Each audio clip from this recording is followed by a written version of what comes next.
Hello, in this video I'm pretty much gonna break down this edit, how I made it, so I'm pretty much gonna show you what effects I did, how I did the transitions, and yeah, just go right into it.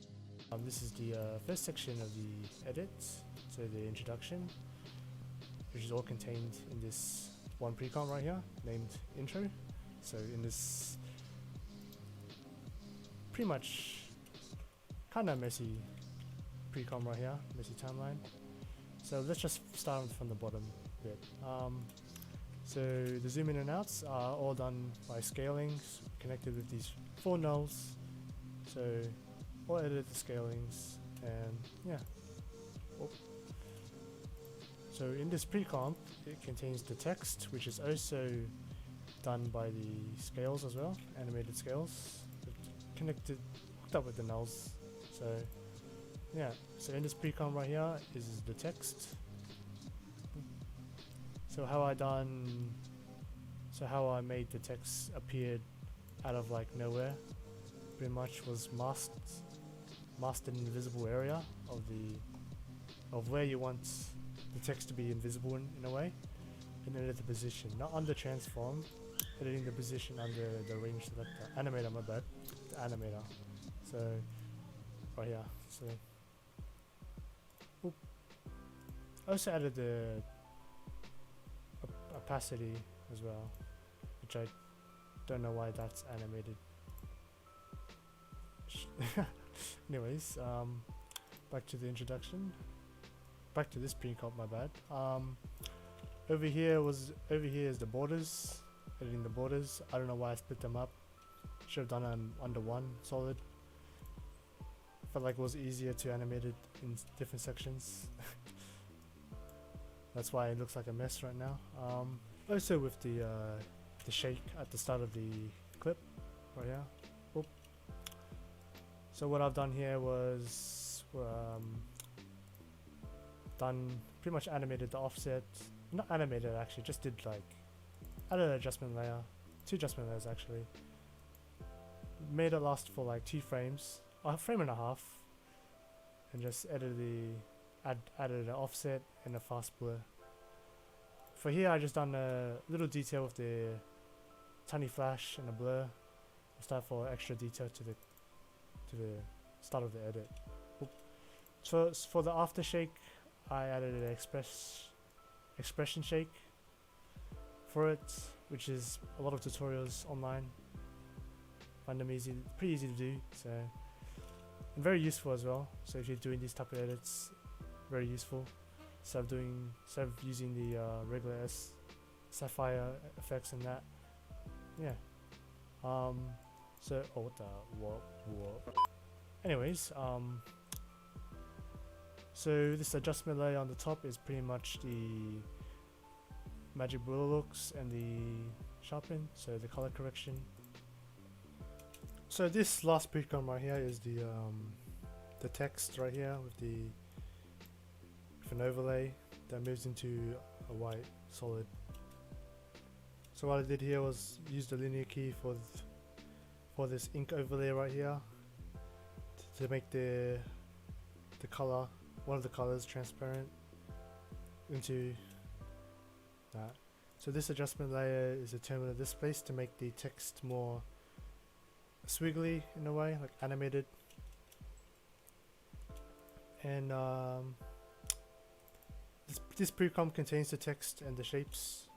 So these two layers are the yellow stars, and these bottom bits are the water drop type effects. So how I did the water drop type of effect kind of thing, pretty much animated the stroke of the shape under its shape name and the scale under transform. So that's pretty much what I've done here.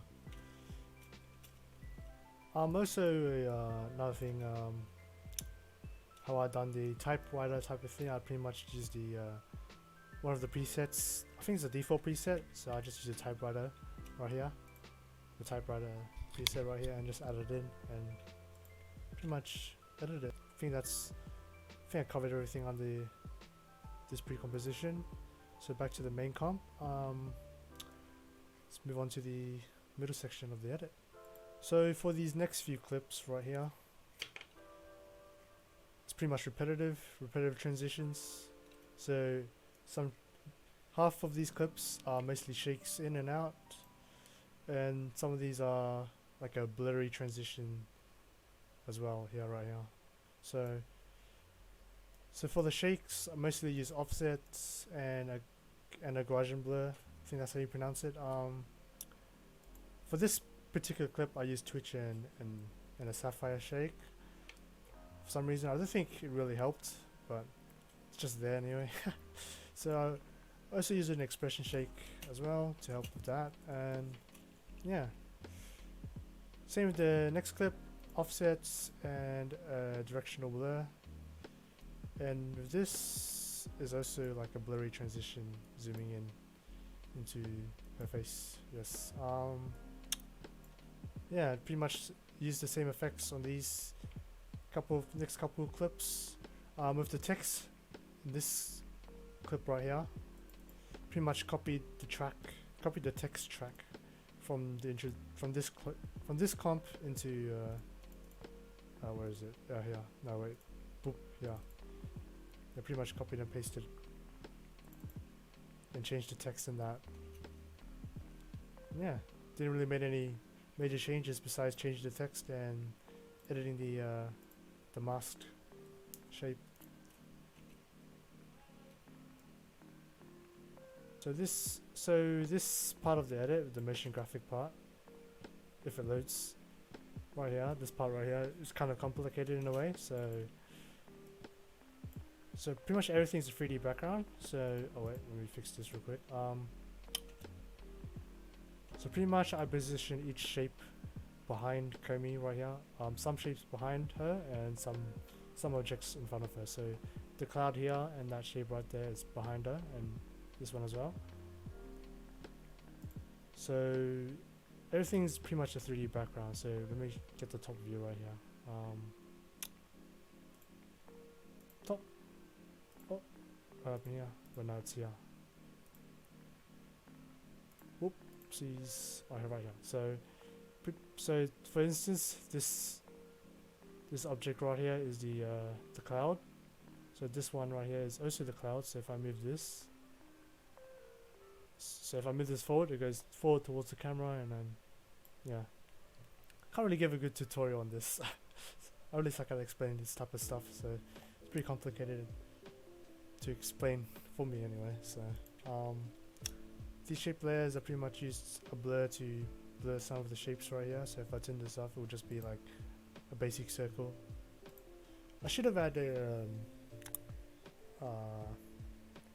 something behind her. I forgot what it was. I think it was like particle effect or something like that. But that's alright. Could be bothered. Pretty much. I think I was pretty much rushing to finish this set anyway. So yeah. And the 3 clips at the end are pretty much the same. Use the blurs in that, and pretty much that's it. Yeah. Oh yeah, this last part of the edit, pretty much use the same ink overlay clip and copy the text track into what is this?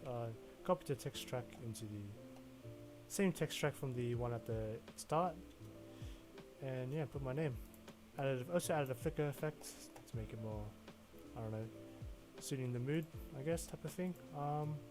Yeah. Oh yes, this top one I also added a light leak overlay, as you can see here, over the top of the edit. So pretty much what I've done here is change the mode, the screen mode. I think that's what it's called. It's one of the modes of the clip, and yeah. I think that's most of the edit covered. So I'll also link the project file in the description, and yeah, if you want to check that out and explore the edit yourself, and yeah, I think that's it.